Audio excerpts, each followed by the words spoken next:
গবেষণা করে যখন দেখা গেছে বাংলাদেশের পরিবর্তিত রাজনৈতিক প্রেক্ষাপটে এইগুলোর বাস্তবায়ন সম্ভব কমপক্ষে, তখন এই ৩১ দফা কাগজে কলমে আপনাদের সামনে আসছে। এখন এটা বাস্তবায়ন করার দায়িত্ব হচ্ছে আপনাদের। এখন আপনারা বলতে পারেন যে আমরা তো ছাত্র দল করি, আমরা তো যুব দল করি, আমরা কিভাবে বাস্তবায়ন করবো? এটা তো সরকারের কাজ। অবশ্যই এটা একটা সরকারের কাজ। তো সরকারের কাজ করার জন্য তো সরকারকে তৈরি করতে হবে, তাই না? ঠিক কিনা? সরকারে যেতে হবে, রাষ্ট্র ক্ষমতা পরিচালনার দায়িত্ব প্রাপ্ত হতে হবে, আর এই জায়গাটাতেই হচ্ছে আমাদের কাজ। আমরা যারা আজকে, ধরেন আমি একটা গল্প বলি, বেশি গরম লাগছে কথা শুনতে, তাহলে কথা বলবো না, কথা বন্ধ করে দিব। আচ্ছা, আমি বেশিক্ষণ বসিয়ে রাখবো, আমি যার পেছনে অনেক অনেক গরম লাগছে সবার। ধরেন একটি পরিবার আছে বাগাতিপাড়াতে, আমরা সবাই জানি একটি পরিবার আছে, মানে ধরেন মনে করি, ছোটবেলা অঙ্ক করতাম না, সেরকম মনে করি একটি পরিবার আছে, যে পরিবারটা আমরা জানি প্রতিষ্ঠিতভাবে কোন একটি ফ্যাসিস্ট দলের সমর্থক। তারা আওয়ামী লীগ করত অথবা করে। তার পরিবারে একজন গৃহবধূ আছেন, গৃহিণী আছেন, যিনি ঘর সংসার দেখাশোনা করেন। তার দুটো বাচ্চা আছে, একটি ছেলে এবং একটি মেয়ে সন্তান, যারা স্কুলে লেখাপড়া করে। এবং তার একজন স্বামী আছেন, যিনি ধরেন কৃষিকাজ করে অথবা পাট চাষ করে অথবা আমের মৌসুমে আম চাষ করে। এবং ঘরে বৃদ্ধ শ্বশুর শাশুড়ি আছেন। এই ৫-৭ সদস্য বিশিষ্ট পরিবার। এই পরিবারটি আওয়ামী লীগ করে এবং ধরে নেই যে এই পরিবারের কারণে আমরা বিগত সময়গুলোতে অনেক অত্যাচারের শিকার হয়েছি। কিভাবে? হয়তো মামলা খেয়েছি, পুলিশকে গিয়ে বলে দিয়েছে আপনার আসামি তো ওই বাড়িতে লুকিয়ে আছে। আমার ব্যক্তিগত হয়তো কোনো মন খারাপ তার উপরে রয়ে গেছে। এখন ধরেন আপনাকে আমি বেশি দূর যেতে পারছি না, কারণ মাইক্রোফোনের তারটা বেশি দূর যাবে না। যাবে? আচ্ছা, এখন ধরেন আমি গল্পটা বুঝাতে পেরেছি, পরিস্থিতিটা বুঝাতে পেরেছি।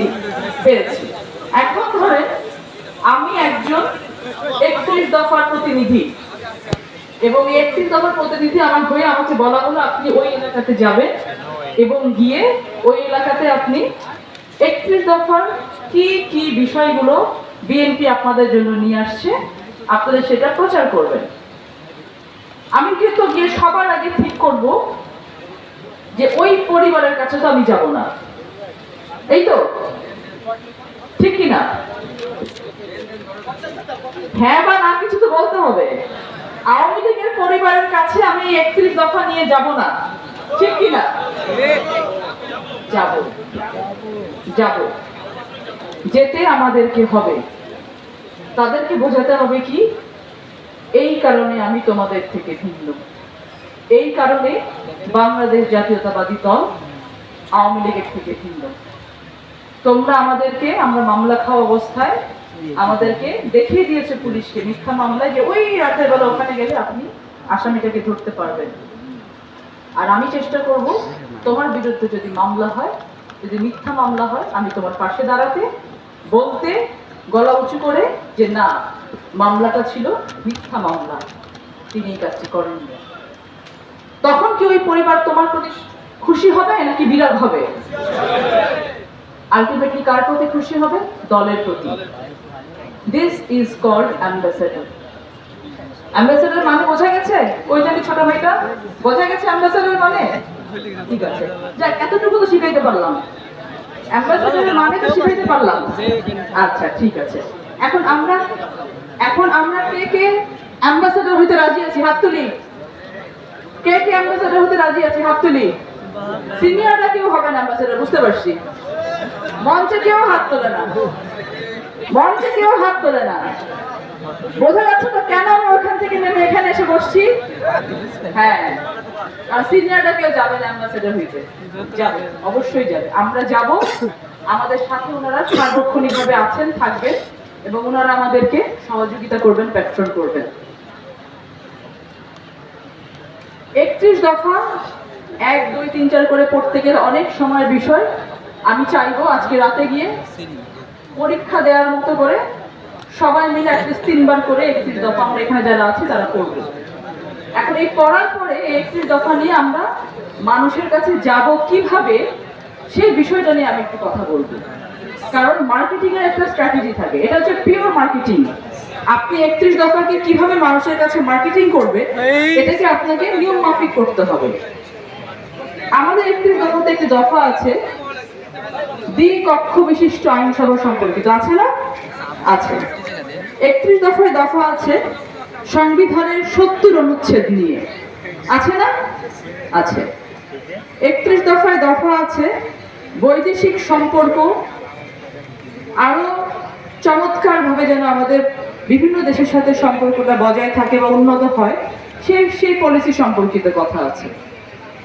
এখন আমি যদি এই রোদে তপ্ত দুপুরে ধান খেতে আমার এক চাষি চাচা ধান কি হবে, বৃষ্টি হলে ধানটা ভালো হইতো অথবা বৃষ্টি না হলে তো বিপদগ্রস্ত হয়ে যাচ্ছি, সেই চিন্তায় মগ্ন, তার কাছে গিয়ে এখন বলি ভাই বা চাচা বা বাবা, বিএনপি কিন্তু একটা 31 দফা নিয়ে আসছে, সেখানে কিন্তু বলা আছে যে দ্বিকক্ষ বিশিষ্ট আইনসভা হবে, তা আপনি বিএনপির ভোটটা দিয়ে, তখন এই চাচা উল্টা দৌড় আপনাকে যদি না দেয় তাহলে এটা চাচার ব্যর্থতা। কারণ যেই মানুষটা ধান, মাঠ, ঘর এবং আবহাওয়া ছাড়া তার মাথায় দ্বিকক্ষ বিশিষ্ট আইনসভা ঢুকবে না, আমার তার কাছে দ্বিকক্ষ বিশিষ্ট আইনসভা নিয়ে যাওয়ার কোনো দরকার নাই। তাকে আমি কি বলতে পারি?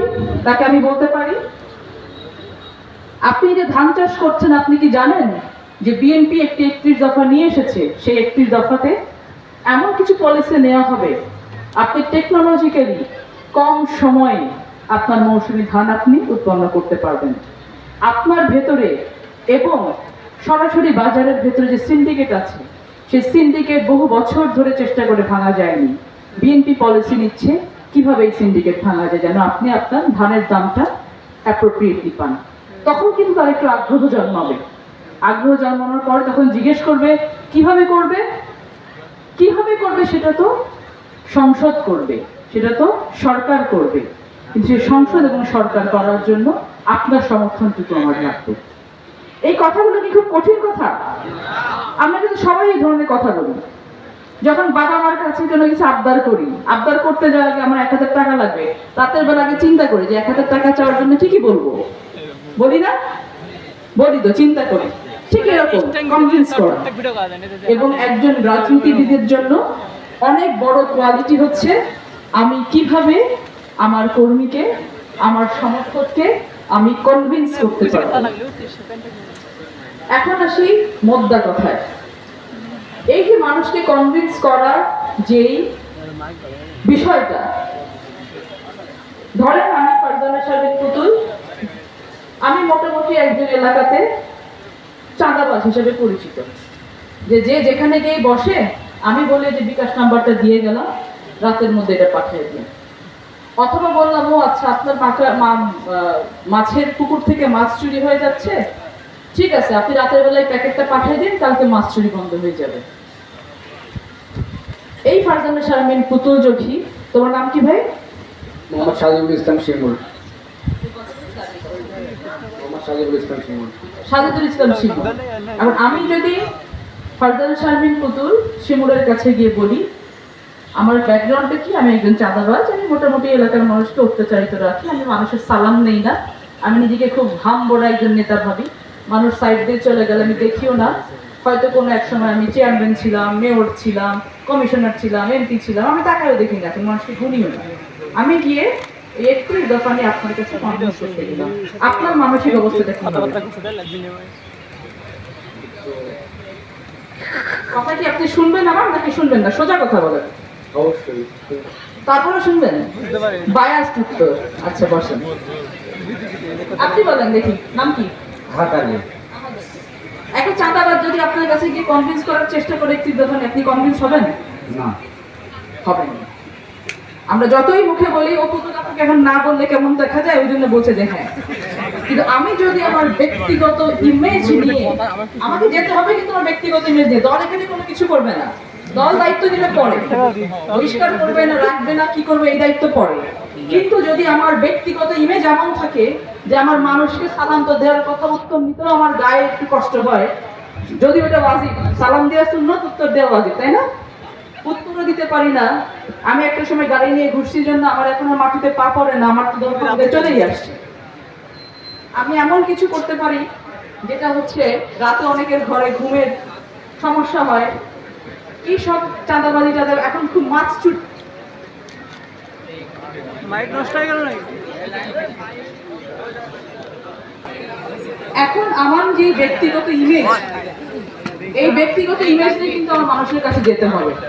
31 দফা 3 বার পড়ার আগে আমাদেরকে মাথায় রাখতে হবে, প্রথম কথা হচ্ছে আমি এই অ্যাম্বাসেডর হতে চাই কিনা।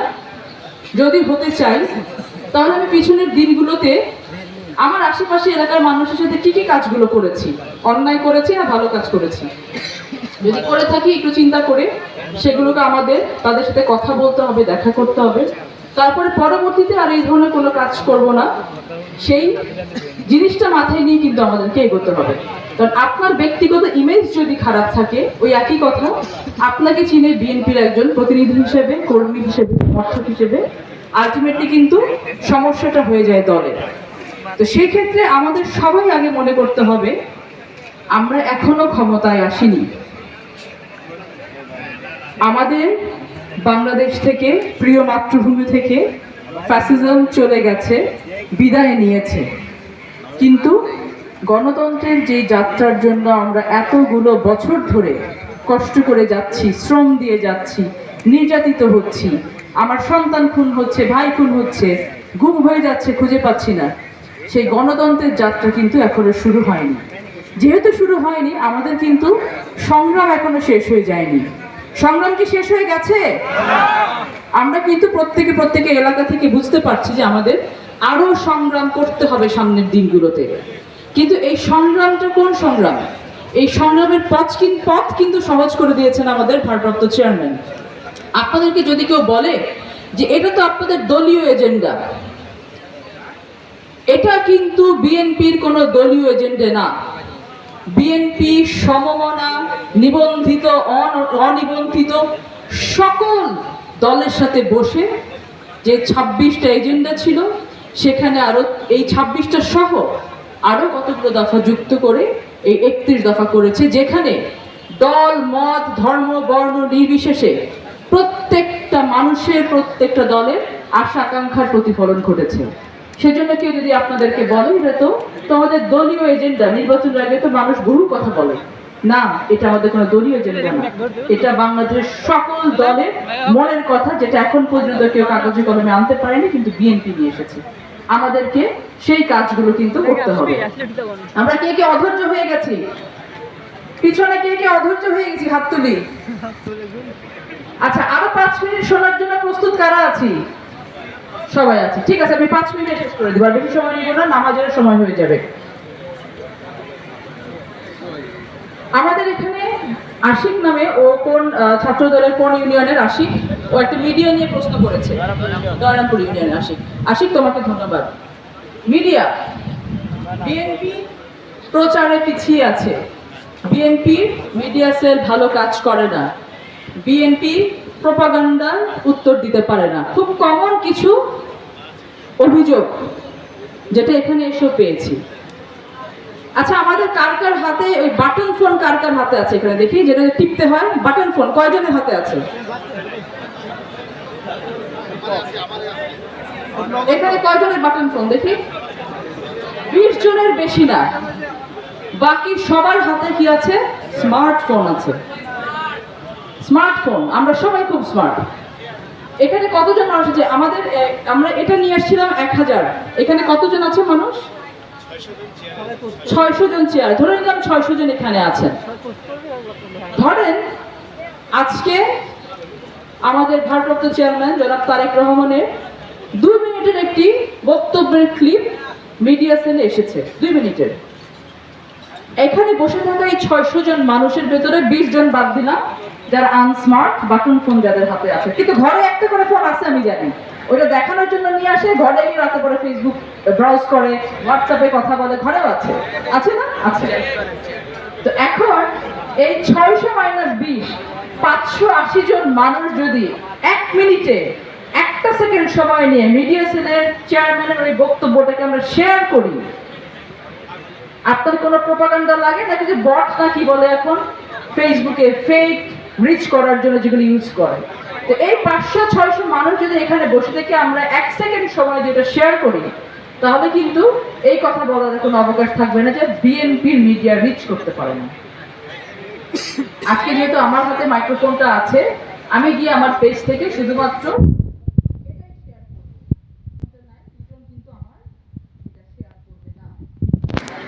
এটা হচ্ছে আমাদের ম্যাক্সিমাম নেতাকর্মী মানসিকতা। এই কারণে আমাদের বিএনপির রিচ কম, এই কারণে আমাদের বিএনপির প্রচার কম।